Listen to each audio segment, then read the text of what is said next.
जय बद्री केदारनाथ दोस्तों, बहुत बहुत स्वागत है आप लोगों का मेरे एक और YouTube वीडियो पे। तो दोस्तों, जैसा कि आपने थंबनेल से देख ही लिया होगा कि फीमेल इन्वेस्टर जो हैं वो मेल इन्वेस्टर से ज़्यादा म्यूचुअल फंड में अर्न कर रही हैं या उनका ज़्यादा रिटर्न बन रहा है।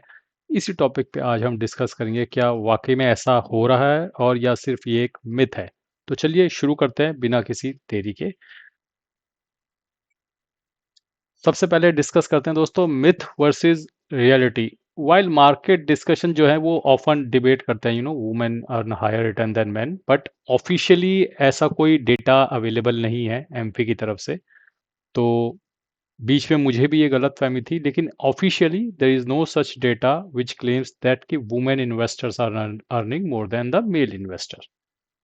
अब फैक्ट क्या है, AMFI track investor count, AUM share and SIP discipline, not individual portfolio alpha. तो इस पे एम्फी ध्यान नहीं देता है कि आदमियों का अच्छा है या औरतों का अच्छा है। ठीक है, तो की टेक अवे इसमें से ये निकलता है दोस्तों कि systematic discipline and low churn rate create superior compounding environment. ठीक है, यानी कि आप सिस्टमेटिकली अपनी एसआईपी लगाओ, ज्यादा पोर्टफोलियो के साथ छेड़खानी मत करो, उससे आपके बेहतर रिटर्न बनते हैं। अब बात करते हैं फीमेल इन्वेस्टर्स के, फीमेल म्यूचुअल फंड इन्वेस्टर के बारे में। तो उनका दायरा तेजी से बढ़ रहा है। दिसंबर 2025 का डेटा मैं आपको दिखा रहा हूँ। 26.3% पार्टिसिपेशन है उनका टोटल म्यूचुअल फंड में। ठीक है, और ये दिसंबर 2024 से दिसंबर 2025 में अप 24.2%, यानी कि इससे पहले जो था इससे 25% लगभग बढ़ा है। यानी कि एक साल में 25% पार्टिसिपेशन बढ़ा है फीमेल्स का। ठीक है, ये 24.2 से 26.3 नहीं है। ठीक है, ये 25% बढ़ा है, 24.2% बढ़ा है फीमेल का पार्टिसिपेशन एक साल के अंदर। एक्सप्लोसिव एयूएम ग्रोथ हुई दोस्तों फीमेल की, जहां तक है 3.28 surge in 5 years। Total asset under management held by women investors has witness phenomenal growth from December 2020 to December 2025। ठीक है, 5.44 lakh crore to 17.86 lakh crore. Women now represent 34.6% of total individual investor AUM, यानी कि जितना भी मार्केट में लगा हुआ है 34% फीमेल्स का है और 66% जो है मेल्स का है। Systematic investment discipline, SIP adoption among women has grown faster than the overall retail market। अब इसका क्या मतलब है? इसका मतलब ये है कि SIP के जरिए निवेश करना वुमेन्स प्रेफर करती हैं rather than लमसम करना। जबकि आप मेल इन्वेस्टर्स का देखोगे, उनको लॉटरी खेलनी होती है, उनको लमसम करके तुरंत करोड़पति बनना होता है, जबकि फीमेल्स का अप्रोच दूसरा होता है, वो SIP का जरिए अपनाती हैं। ठीक है, outpacing market, women's SIP growth 4.37x exceeded total individual investor SIP growth. यानी ओवरऑल मार्केट की जो इंडिविजुअल की एसआईपी ग्रोथ है वो 4.18x है, लेकिन फीमेल्स की 4.37x है। यानी कि females are adopting to the SIP model more easily than the male counterparts. Long term vision है, higher commitment to recurring monthly contributions. ठीक है, the written myth clarified. The data interpretation, understanding why higher average AUM share creates the perception of superior portfolio returns। देखिए, higher folio size है, women investor जो है वो consistently maintain higher average holding value पर portfolio, यानी कि वो बहुत ज़्यादा छेड़खानी नहीं करती है। एक फोलियो बना लिया, उसको मेंटेन रखते हैं लंबे समय तक। ठीक है, गोल बेस्ड इन्वेस्टमेंट रहती है फीमेल्स की कि भैया बेटी की शादी के लिए या बेटे के शादी के लिए या फिर कहीं जाना है 10 साल बाद, कुछ करना है, कुछ घर खरीदना है, उसके लिए एक गोल होता है। उस गोल के हिसाब से फीमेल्स जो है म्यूचुअल फंड में निवेश करती है, और जब तक वो गोल पूरा नहीं होता वो उसमें निवेश करती रहती हैं। और lower transaction frequency prevents unnecessary exit loads and tax leakages. तो वो बहुत ज़्यादा जंप नहीं करती हैं एक म्यूचुअल फंड से दूसरे म्यूचुअल फंड में।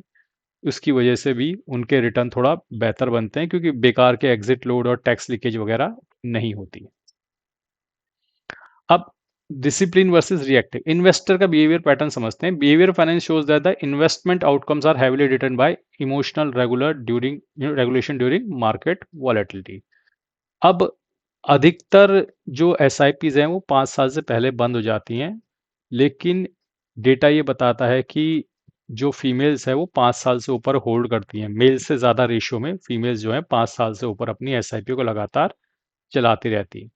पैनिक में सेल नहीं करती हैं फीमेल्स, ये उनका एक अच्छा पावरफुल टूल है जिससे वो अच्छे रिटर्न बना रही है। Consistent automation, unbroken monthly SIP, यानी कि लगातार लंबे समय तक 5 साल 6 साल 8 साल वो अपनी एसआईपी चलाती रहती हैं, अनरिलेटेड टू मैन। जबकि आदमियों के साथ ऐसा है कि वो बहुत ज़्यादा फ्रस्ट्रेट हो जाते हैं और जल्दी जल्दी चेंजेस करते रहते हैं। डिसिप्लिन इन्वेस्टिंग माइंडसेट होता है दोस्तों जहां तक कि फीमेल्स का बात है, ठीक है। पेशेंस और रिस्क बैलेंस, इन दोनों पे वो बहुत फोकस करती हैं। देखिए, फीमेल्स के पास एक चीज़ बहुत अच्छी है फीमेल म्यूचुअल फंड इन्वेस्टर के बाद, कि वो जब निवेश करना शुरू करती हैं तो अपने गोल के आधार पर निवेश करती हैं और 8-10 साल तक चुपचाप निवेश करती रहती हैं। और रिस्क भी उनका इसलिए अच्छा बैलेंस होता है क्योंकि उनको गोल्ड के प्रति थोड़ा ज़्यादा लगाव होता है, तो वो हाइब्रिड फंड्स और गोल्ड वगैरह पे भी अच्छा खासा निवेश करके रखती हैं। देखिए, 5 ईयर का डेटा स्नैपशॉट साफ दिखा रहा है कि वुमेन का पार्टिसिपेशन जो है तेजी से बढ़ रहा है। ठीक है, 2020 से अगर 25 का डेटा देखें तो आपकी स्क्रीन पे साफ नजर आ रहा है, 24.2% से 26.3%। Share of unique individual investors 5.44 lakh crore से 17.86 lakh crore. Total women mutual fund AUM, ठीक है, ये साइज देखिए कितनी तेजी से बढ़ा है, ये 3.28x हो गया। और टोटल वुमेन एसआईपी जो है 1.21 लाख करोड़ से 5.27 लाख करोड़ हो गया है। एसेट एलोकेशन अक्रॉस एजेस, देखिए ये तो एक जनरल सी चीज़ है कि जब आप 25 साल की उम्र में होते हैं तो आपको 80 टू 90% इक्विटी में रखना चाहिए। फिर आप 25 से 44 के ब्रैकेट में आते हैं तो 76% इक्विटी में, फिर कुछ गोल्ड ईटीएफ वगैरह। उसी तरीके से 45 से 58 और 58 ईयर्स के ऊपर क्या होना चाहिए। तो वुमेन समवेयर जो देखा गया है कि वो एसेट एलोकेशन को फॉलो करती हैं, जो गाइडलाइंस है उसको फॉलो करती हैं और अपनी एज के अकॉर्डिंगली जो है अपना एसेट एलोकेशन को चेंज करती रहती हैं। जबकि मेल्स के साथ ऐसा है, वो अपने एसेट एलोकेशन को फॉलो करना अपनी बेइज्जती समझते हैं, वो उसके अगेंस्ट चलते हैं। जनरली ऐसा नहीं है कि सब ऐसा करते हैं, लेकिन कंपैरेटिवली वुमेन्स आर अपना एसेट एलोकेशन जो है बेहतर मैनेज करती हैं। देखिए, अब मुद्दे की बात पे आते हैं कि ओवरऑल तो हमने चीज़ें देखी कि किस तरीके से फीमेल्स का एसआईपी बढ़ रही है, उनका एयूएम जो है बढ़ रहा है तेजी से। और एक चीज़ जो हम यहाँ पर सीख रहे हैं अपने फीमेल काउंटर पार्ट से, कि डिसिप्लिन जो है वो हर चीज़ को बीट करता है। यानी कि लंबे समय तक निवेशित रहना, अपने गोल के साथ अलाइन रहना और समय समय पे अपने एसेट एलोकेशन को रीबैलेंस करना जैसे जैसे आपकी उम्र बढ़ती चली जाती है। देखिए, ये वो आइडल चीजें हैं जो बुक्स में लिखी गई हैं, और somewhere down the lines females जो हैं वो बुक में लिखी हुई चीज़ों को बहुत अच्छे से फॉलो करती हैं और उसे अपनी रियल प्रैक्टिस में भी यूटिलाइज करती हैं। तो शायद कहीं ना कहीं उसी का ये नतीजा है कि over the period of time देखा गया है कि 5 साल से ऊपर फीमेल इन्वेस्टर्स ज़्यादा क्रॉस कर रही हैं और बजाय कि एसआईपी फीमेल इन्वेस्टर्स की, जबकि मेल इन्वेस्टर्स की 90% की एसआईपी जो है 5 साल से पहले ही क्लोज हो जा रही है। ठीक है, अब इस पूरी डिबेट पे दोस्तों मेरा भी अपना एक कंक्लूजन है। तो मुझे ऐसा लगता है दोस्तों, जैसा कि मैंने कई बार अपने वीडियोस में बताया हुआ है, कि कहीं ना कहीं ये वीडियो कहीं ना कहीं इस चीज़ को दर्शा रहा है कि females are better mutual fund investor than man. ठीक है, तो इस जगह पे तो मैं उनकी तारीफ करता हूँ, बट मुझे क्या रीज़न लगते हैं कि किस वजह से फीमेल्स के बेहतर नतीजे आते हैं।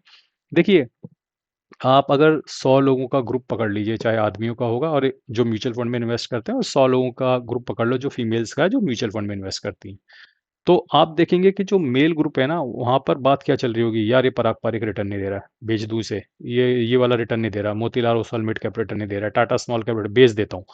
जबकि जो फीमेल म्यूचुअल फंड इन्वेस्टर हैं, वो इस टॉपिक पे बात ही नहीं कर रही होंगी। ठीक है, उन्होंने खरीद लिया और वो पड़ा है 8 साल 10 साल 15 साल, जो भी उनका इन्वेस्टमेंट होराइजन है, वो ज़्यादा उसे स्टडी नहीं करती। देखिए, म्यूचुअल फंड्स में ना एक चीज़ है जो मैं हमेशा बोलता हूँ, आप जितना ज़्यादा डम्ब हो उतना ज़्यादा आपके रिटर्न अच्छे हो जाते हैं।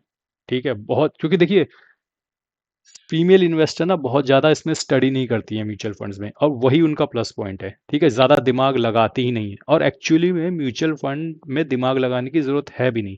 अगर आपने डाइवर्सिफाइड म्यूचुअल फंड ले रखे हैं ना, small cap mid cap large cap multi asset वगैरह वगैरह, आपको दिमाग लगाने की ज़रूरत है ही नहीं। दिमाग लगाने का काम फिर फंड मैनेजर का है, वो 1 साल में अंडर परफॉर्म करेगा, 2 साल अंडर परफॉर्म करेगा, तीसरे चौथे साल में वो खुद दोबारा अपने फंड को ट्रैक पे ले आएगा। इसलिए आपको ज़्यादा दिमाग लगानी। मेंस के साथ होता ये है कि वो बहुत ज़्यादा दिमाग लगाते हैं, अरे यार ये परफॉर्म नहीं कर रहा, चलो इसको निकाल देता हूँ, ये वाला परफॉर्म कर रहा है, इसको खरीद लेता हूँ। तो टैक्स भी कटवाते हैं, एग्जिट लोड भी कटवाते हैं और बेकार में अपना खर्चा भी करवाते हैं और एक फंड से दूसरे फंड में स्विच करते रहते हैं unnecessarily. Whereas female investor के साथ ऐसा देखा गया है कि दे बाय एंड फॉरगेट। अब 100 फीमेल्स को भी लोग हैं जो म्यूचुअल फंड में इन्वेस्ट करती हैं, उनके ग्रुप में डिस्कशन ही नहीं हो रहा कि पराग पारिक चल रहा है नहीं चल रहा, वो नहीं कर रही इस बारे में डिस्कस, उन्होंने ले रखा है वो भूल गई, उनकी एसआईपी चल रही है बस। तो कहीं ना कहीं बाय एंड फॉरगेट वाली जो स्ट्रेटेजी होती है वो जाने अनजाने आपको बेहतर रिजल्ट देती है। ठीक है, अब जैसे अगर मैं 7-8 एसआईपीज अपनी वाइफ के अकाउंट में लगा दूं, मैं गारंटी से आपको ये बोल सकता हूँ कि अगले 15 साल तक भी वो उसको छेड़ेगी नहीं। जो एसआईपी चल रही है वो चलती रहेंगी। जबकि मैं कहीं न कहीं बेहतर रिजल्ट्स की तलाश में स्विच मारूँगा इधर से उधर, और थोड़ा बहुत टैक्स हार्वेस्टिंग में तो चलिए मजबूरी है, वहाँ तो स्विच मारना ही पड़ता है। लेकिन मैं कहीं न कहीं बेहतर रिटर्न, अब मजबूरी है क्योंकि मैं भी एक मेल इन्वेस्टर हूँ, तो कहीं न कहीं कभी-कभी ज़्यादा नॉलेज होना भी आपके लिए नुकसानदायक होता है। ठीक है? अगर आपको चीज़ों के बारे में ज़्यादा पता है तो आप सोचते हैं कि मैं मार्केट से बेहतर रिटर्न निकाल सकता हूँ, तो क्यों ना मैं अपना दिमाग लगा के और बेहतर रिटर्न निकालूँ। व्हेयरएज़ वो चीज़ अधिकतर मेल इन्वेस्टर के केस में उल्टी पड़ती है और फीमेल इन्वेस्टर के केस में सही पड़ती है कि वो ज़्यादा दिमाग नहीं लगाती, वो कहते हैं रहने दो, पड़े रहने दो, चल रही है एसआईपी चलने दो, और वही उनके फेवर में जाता है। इस वजह से उनके रिटर्न अच्छे बन जाते हैं क्योंकि आप उनको एसआईपी लगा के दे दी तो वो छेड़ ही नहीं रही उनको 7, 8, 10 जब तक उनका गोल पूरा नहीं हो रहा, और यही वो मेन चीज़ है जो उनके फेवर में चली जाती है। तो दोस्तों म्यूचुअल फंड में हमेशा मैंने बोला है कि अगर आप ठीक ठाक निवेश करें और ज़्यादा परवाह ना करें नतीजों की, रिजल्ट्स की, तो मुझे लगता है आपके बेहतर रिजल्ट बन सकते हैं। लेकिन फिलहाल नतीजे और डेटा तो यही दिखाता है कि फीमेल्स आर बेटर इन्वेस्टर। आप लोगों की इसके बारे में क्या राय है, कमेंट सेक्शन में बताइएगा ज़रूर, और इस वीडियो को लाइक शेयर सब्सक्राइब और हाइप करना मत भूलिएगा।